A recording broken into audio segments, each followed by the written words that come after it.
জন্মদিনবোৰ সকলোৰে প্ৰিয়, ঠিক তেনেকৈ মোৰো প্ৰিয় আছিল একালত। কিন্তু কিছুমান দায়িত্বৰ তাৰণাত এতিয়া প্ৰিয় তালিকাৰ লিষ্টৰ পৰা আঁতৰাব লগা হৈছে। তথাপিও একমাত্ৰ মা-দেউতাৰ মুখৰ হাঁহিটোৰ বাবে এয়াৰ চানা খাই খাই মই গৈ ওলালোগৈ ঘৰ।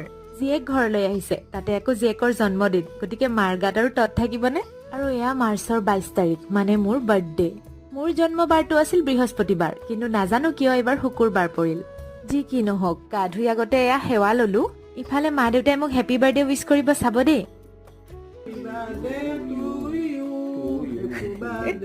আৰু এটা কথা, মই ভিডিঅ'বোৰ বহুত ৰ'কে বনাই দিওঁ। মই যেনেকৈ থাকো তেনেকে আপোনালোকক দেখাই দিওঁ। মই বিচাৰো মোৰ ভিডিঅ'বোৰ একদম ৰিয়েল হওক, সেইবাবে জধলি মধলিকৈয়ে ওলাই দিওঁ আপোনালোকৰ আগত। বাৰু, আপোনালোকেও আশীৰ্বাদ কৰিব, থকা দিনকেইটা যাতে ভালে কুশলে থাকো। আৰু এয়া আছিল সিদিনাৰ দুপৰীয়াৰ থালি। কিমান দিনৰ মূৰত মাৰ হাতৰ ভাত খাইছো, উফ। এইটো আছিল বাৰ্থডে ভ্লগ পাৰ্ট 1, আৰু পাৰ্ট 2লৈ আপোনালোকে অপেক্ষা কৰক। Till then, bye bye.